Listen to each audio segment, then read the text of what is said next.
What's up, mi gente? Welcome back to the channel. We were out in the rain shooting, got really crappy, started downpouring, so we took a break, figured I'd do a little content.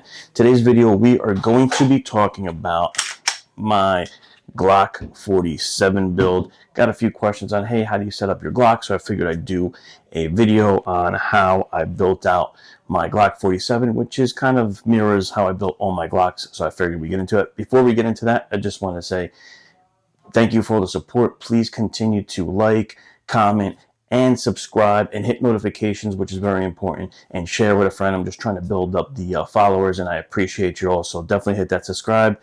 Enough about that. Let's get into it. Today, particularly, we're going to be talking about my Glock 47 build. Glock 47 is basically a Glock 17, newer version of it. You know, if you guys don't know, Glock has been discontinuing a good amount of their line. They killed off a lot of guns on their line, so there's going to be no more Glock 17. It's just going to be the 47, the 45. They got rid of a favorite of mine too, which is a 34. So they got rid of a bunch. I mean, they needed to trim it down. They have so many kind of models that are the same. But this particular we're going to be talking about today is the Glock 47 and how I set it up.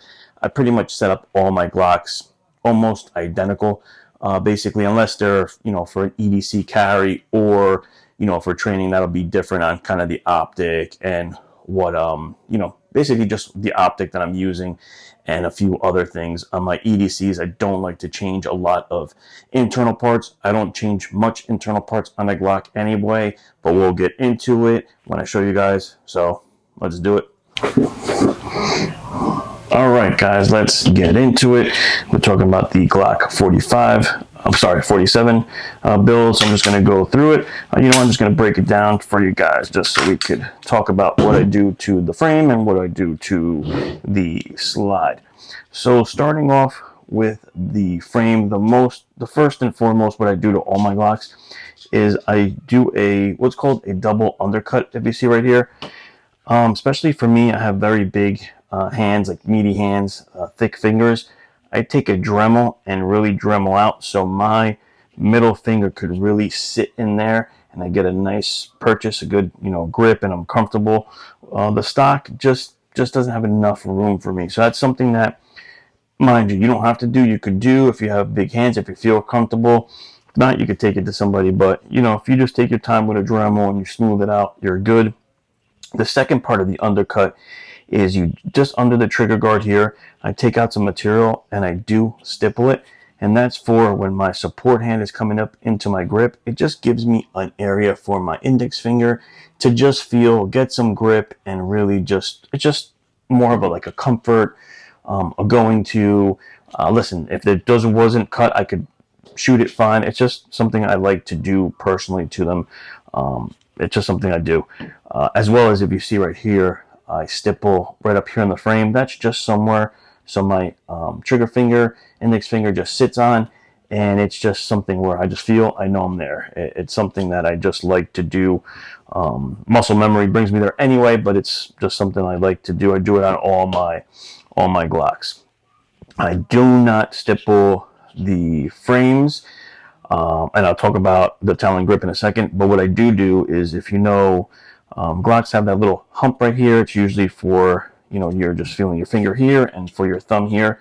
I shave that down with a Dremel and just keep my grip nice and straight. It's just a small hump. You've seen it. If you have any Glock, you know it has that little hump here, the two little humps. I just shave it down with a Dremel, keep it flat, cleaning up, and then I put Talon grip, is what you see right here. Talon grip makes two types, like a rubber and a black granulate. This is the black granulate. It's basically skateboard tape. I really like this. Really is grippy when your hands are sweaty or it's hot out and you're, you know, training. This, just really like it. It wears in after a while, and I just change it out. I change it out basically once a year, you know, because it just wears in places and starts ripping up. But it holds up to a bunch. But it's really grippy there. And whatnot. But mind you, a lot of guys do stipple their frames. I just take out the material here and add the Talon tape. So double undercut, Talon tape. Moving down, I always put a magwell on my Glocks, and I like SLR magwells, SLR Rifle Works. I think they make one of the best magwells for Glocks. Really nice machined aluminum, nice wide base. They look really nice. I've used other magwells. Zev makes a nice one. I think my buddy has Overwatch Precision. There's a lot of magwells out there. I just like the SLRs. They make 3 different types on EDC, competition, and the third's escaping me. I'll put in the video. I like the EDC. The difference with them is, you know, like in the front here, a little hump comes out for the competition. I just like the EDC. It's slim, low profile. It's perfect. It holds the bottom of my pinky there. Just gives me like a nice little support kind of area there. I really, really like that magwell. And it's not too bad. It's about 90 bucks there, so it's a really good magwell if you're looking for it. What else do I do to the frame? Besides that, that's basically it to the, as far as on the frame, adding anything. I'll talk about internals going now. So besides a weapon light, because that's on the frame, this is the Streamlight TRL1HL. I pretty much just use Streamlights, TRL-HLs. I really love them. 1,000 lumens, really high end, high output. They make an HLX now, which is even more lumens, but it's bigger, and holsters the holsters I have would accommodate it. So I don't really see a need for the HLX. I like the Streamlight. Some guys do Surefire. I've done the X300, also very nice. I just think they're too pricey. You could get 2 of these for the price of 1. And as a young cop, I started off with Streamlight and never had an issue. So I just use Streamlight a lot and like them.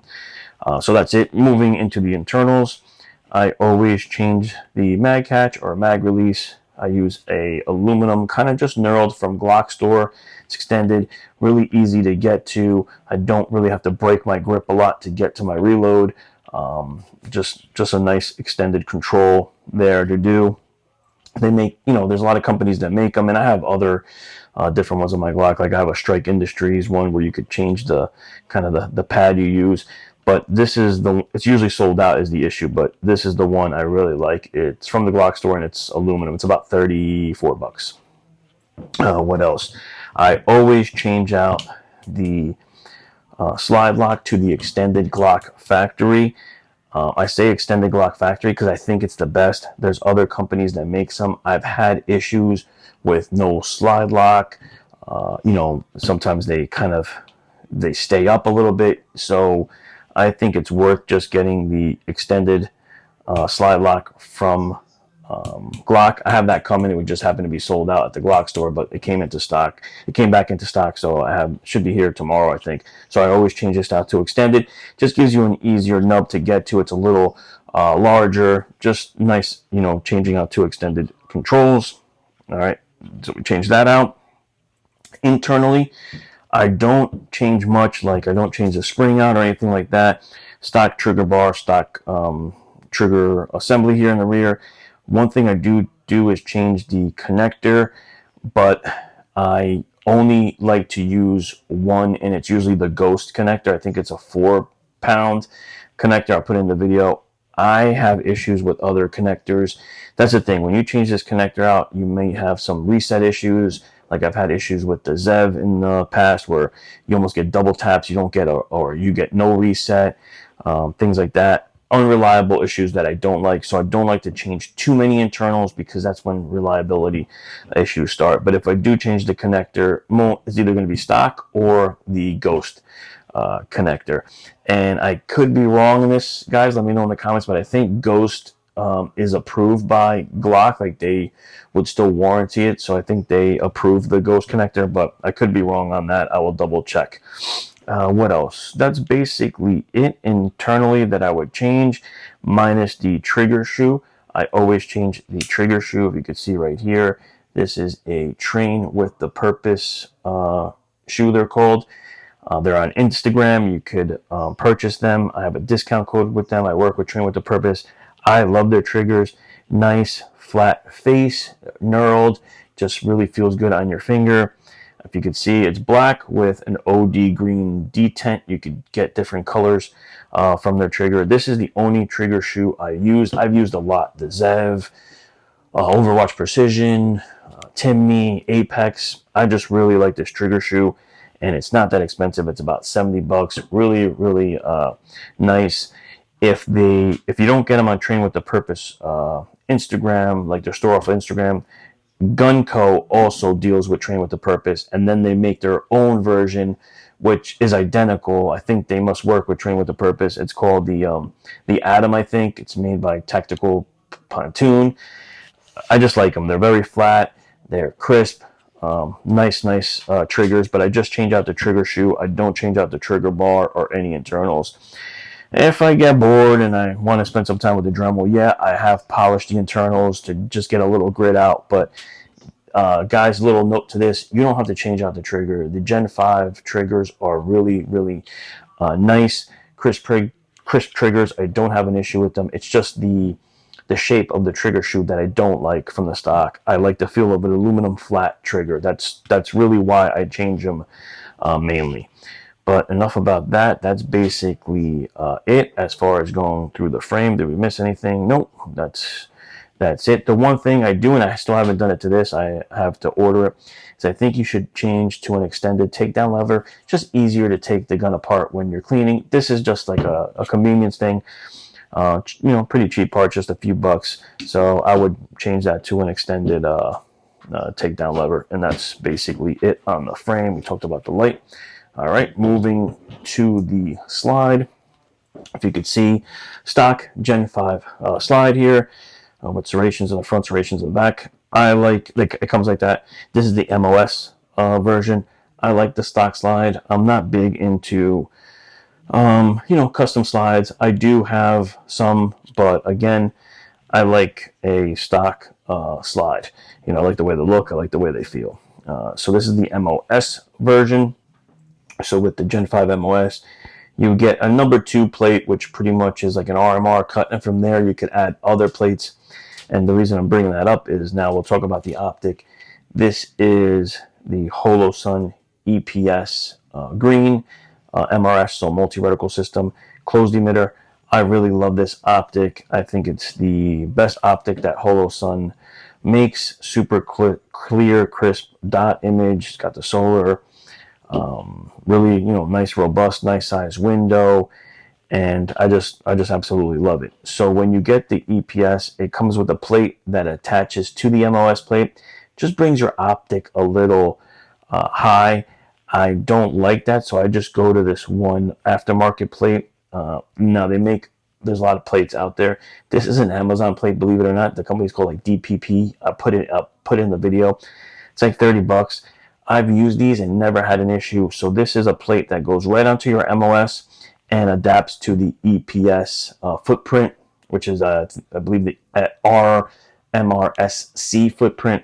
I'll put it in the video, but that would fit like the 407K, the EPS carry, etc. And it brings your optic a little lower. I don't do that to co-witness with my iron sights or none of that. I don't like suppressor style sights or co-witnessing sights. I think it obstructs your dot.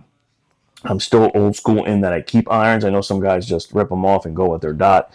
I get it. I'm just old school like that. And I'll talk about the iron sights in a second, but I just like having it on a little lower and just one plate instead of stacking plates. I feel like less could go wrong with something shearing on one plate and not the other, etc. So that's the Amazon DPP plate I got on there on the EPS. One thing I can mention is torque that down to spec, whatever the spec is. Get a little torque screwdriver and torque them down. It's important so you don't shear screws. Now we're going to the sights. These are just XS sights, simple EDC sights from XS. I like their sights. They have like a tritium front with a orange front dot. The orange, I wish it was green to be honest, but it's usually orange from them. They do make a green version, but usually it's like sold out. And it's just a blacked out rear, low profile sights. I like to keep it, like I said, low profile. So those are XS. They're not overly expensive. I think you get the set for like 60 something bucks. So XS sights there. That's it on the top of the slide. Let's go into internals. Stock barrel. I don't really change out the barrels on any of my pistols, I don't think the accuracy is worth it to ratio of like what a money barrel, what a cost of a barrel is. If I do change out the barrel, just because I want to spend some money, I go KKM Precision. I think they are the best barrels that you could buy, and I may get one down the road for this, but it's not anything that I feel is a must. So usually the barrels are going to be stock, along with the recoil spring. This is an aftermarket stainless steel recoil spring from Glock store. I think I had a like a gift card, so I just used it. It's got a little OD green cap on there. No issues yet. This is a stock weight spring for this, which would be 18 pounds, I believe, 16 or 18. I'm pretty sure it's 18 in there. So this is usually something that I keep stock, barrel and spring, just because I don't think there's a need to change it. But this one is changed out for, so, just want to tell you about that. That is a aftermarket. I'll put it in the video exactly which one it is. Internally, I do change the firing pin spring, and I only like using two types of springs, the Zev or Ghost. And usually it's a 3.5, 4-pound spring. I don't like a super light trigger feel, especially for a duty gun you're training with. Competition gun, different. I might go 3, I have a 2.5 on one. But for a duty gun, I like keeping it 3.5, 4 pounds. That internal spring is changed in there, but that's it. Stock firing pin, stock firing safety plug-in spring in there. And the only other thing is the back plate I changed. This is a Train with a Purpose OD green plate. And I did that just because I wanted to match. That's why you see you have the OD little green end of the plate here on the whatever you call it, the little OD green plug, but you can't see it anyway, so kind of pointless there. And my trigger, if you saw, the safety detent is also OD green, just aesthetically matching, but just the back plate is changed out, and that's basically it for the slide. Ejector, all that is stock. Mainly internals are stock here. Like I said, I don't think you need to change much on a Glock. But I do think the irons that come with Glock are crappy, so I would, change those out if you want to keep iron sights or get an optic. And I think a trigger is worth changing. If you're talking about, hey, what are the best modifications to do to your Glock? Like if you just got one and you're new to Glock, I would say different sights, different trigger, and by that I mean trigger shoe. You could just change the shoe out. Super easy to change out. And that's it, guys. I mean, that's basically how I build out all my Glocks. I'll talk about the magazine real quick. Stock magazine in this date. Yep. Boohoo. Freaking 10 rounds, but it is what it is. I just changed the base plate to a Springer Precision tactical base plate. It's a, +0 because you can't extend the mags here. But it's just a, nice mag base plate to grab onto, gives a little weight to it. With this magwell, you could use stock base plate, so you don't have to change this out. I do have some bigger ones coming from SLR. They are +0s, and they are bigger, like the ones you see that are usually a +5. Just wanted to try them to see, how they feel. I should have them this week. I'll talk about them in a future video, but these are the ones I've been using for my SIG mags. My Glock mags is just a Springer Precision tactical base plate, and that's how it looks inside the magwell, just like that. And that's basically it, guys. This is what I do to my Glocks. I just like changing the parts that help me out, that I feel are not like gimmick or aesthetic stuff, like a really nice trigger shoe, nice magwell, and this stuff costs me nothing. This is just some time and patience and whatnot. And I know for guys, they're like, oh my god, I don't want to chop up my frame or do it. You know what? How I started, I got like old A2 grips from ARs and just would Dremel them down and stipple them to practice on if you don't feel comfortable practicing on your frame, or bring it to somebody. They are going to charge you a pretty penny probably, but if you don't feel comfortable, I get it. And that's basically it. I got a question. I know I never use back straps. I did get a question once. I don't like using any back straps, so I'll never see a back strap on there. And plus, magwells usually do not work with the back strap. And that's it, guys. That is my Glock 47. build, and that's how I do it. Let me know how you guys do it. Let me know what parts you like, what what triggers you guys are using, and continue to like, comment, and don't forget to subscribe. I'll see you on the next one. Stay safe. Dale.